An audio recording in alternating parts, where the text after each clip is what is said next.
Dia lihat kita. Raka menutup tenda cepat dan mematikan senter. Namun suara lompatan terus terdengar, mengelilingi mereka, lalu mendadak sunyi. Malam itu terasa terlalu sunyi untuk sebuah hutan pinus, yang biasanya hidup oleh suara, serangga dan angin. Pepohonan menjulang tinggi, berdiri seperti bayangan hitam yang mengawasi. Angin hanya berhembus pelan, seolah sengaja menahan sesuatu yang tak ingin terdengar.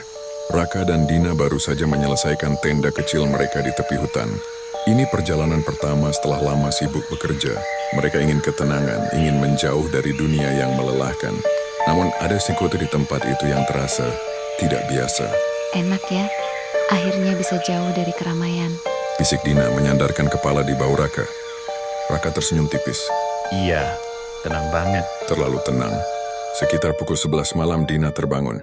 Ada suara aneh, pelan, menyeret, seperti kain basah diseret di tanah. Kak, kamu dengar nggak? Bisiknya gemetar. Raka mengernyit setengah sadar. Apaan sih? Suara itu berhenti. Sunyi kembali. Mungkin binatang? Namun beberapa detik kemudian suara itu muncul lagi. Lebih dekat, tepat di luar tenda, dada Dina berdegup kencang. Itu bukan binatang. Raka kini terjaga. Ia meraih senter dan perlahan membuka resleting tenda. Cahaya tipis menembus gelap, menyorot batang-batang pohon dan kabut tipis yang menggantung. Tidak ada apa-apa, hanya hutan katanya berusaha meyakinkan diri. Namun saat hendak menutup, ia membeku. Di antara pepohonan, ada sesuatu. Sosok putih, pucat, diam. Mata kosong menatap lurus ke arahnya. Tubuhnya terbungkus kain kotor yang terikat di atas kepala. Raka tidak bergerak. Kenapa? Tanya Dina lirih. Tak ada jawaban. Perlahan, sosok itu melompat. Dekat. Dina kini melihatnya. Nafasnya tercekat. Sosok itu melompat lagi. Kini hanya beberapa meter. Tiba-tiba terdengar tawa pelan. Bukan dari luar, tapi seperti berbisik di dalam kepala. Dia lihat kita. Raka menutup tenda cepat dan mematikan senter. Namun suara lompatan terus terdengar, mengelilingi mereka, lalu mendadak sunyi.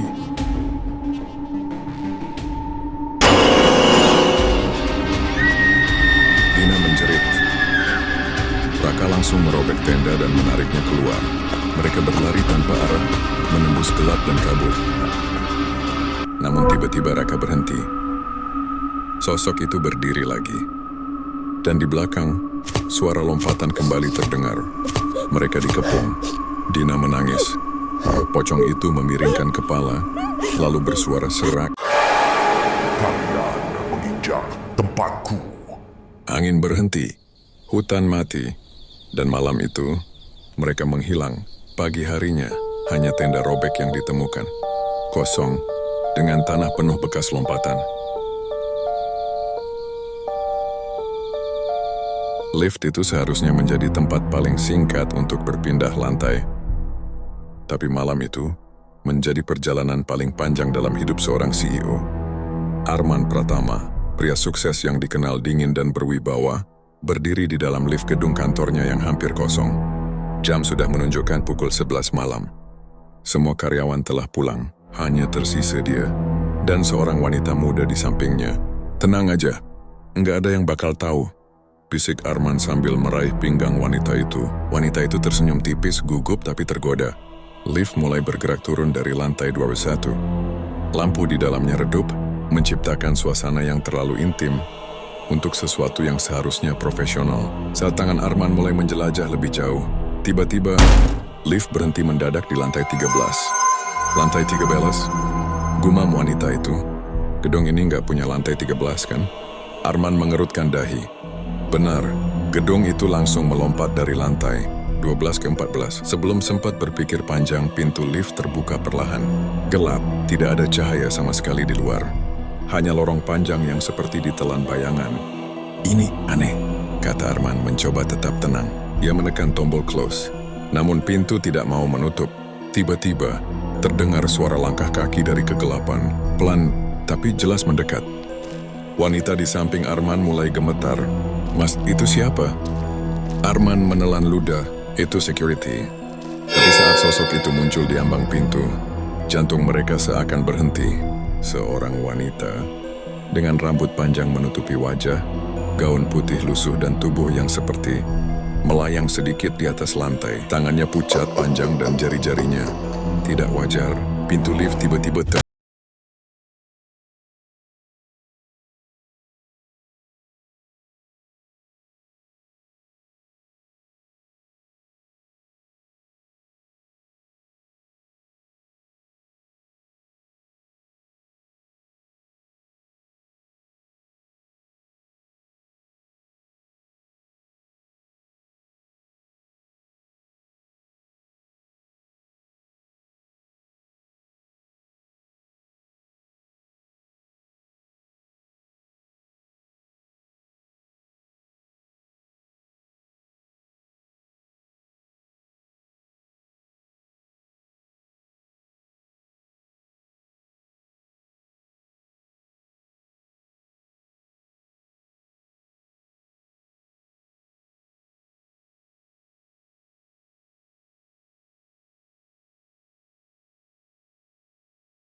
terdengar lebih keras dari biasanya. Aku dan Dina baru saja tiba di sebuah pantai terpencil untuk honeymoon sederhana. Tempatnya jauh dari keramaian. Hanya ada satu penginapan kecil di tepi laut. Pemiliknya sempat memperingatkan kami. Jangan terlalu dekat ke laut setelah jam 9 malam. Kami hanya tersenyum. Kupikir itu hanya cerita lokal untuk menakut-nakuti wisatawan. Hari pertama berjalan indah. Kami bermain air tertawa dan menikmati sunset yang terasa seperti milik kami berdua. Tapi semuanya berubah saat malam datang. Sekitar pukul 10 malam, Dina mengajakku berjalan di pinggir pantai. Angin dingin menusuk, tapi suasananya romantis. Bulan hampir penuh menerangi permukaan laut yang berkilauan. Saat itulah kami melihatnya. Seorang wanita berdiri di kejauhan, setengah tubuhnya basah, rambut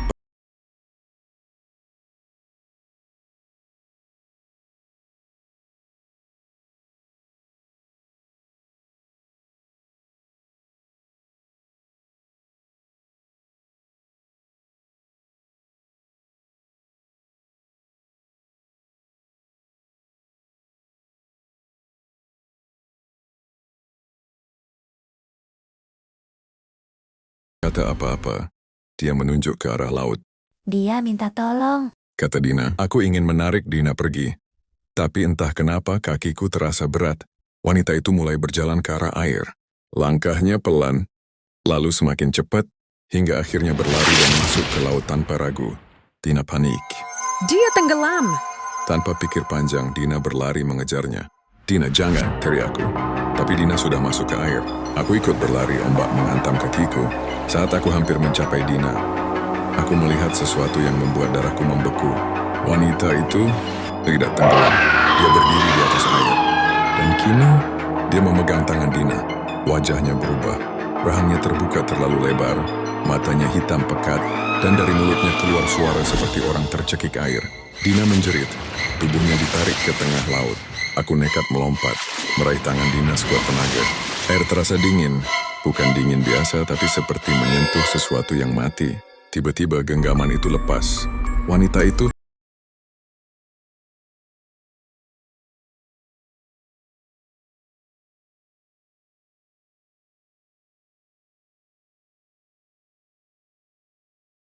wajahnya, air menetes dari rambutnya. Matanya kosong, dan dengan suara pelan, basah, seperti seseorang yang baru saja tenggelam, dia berbisik. Ada yang masih di bawah. Dia sendirian. Sejak malam itu, setiap kami tidur, kasur terasa basah. Dan kadang, aku terbangun melihat Dina berdiri di ujung kamar, menghadap jendela, dengan tubuh yang terus meneteskan air laut.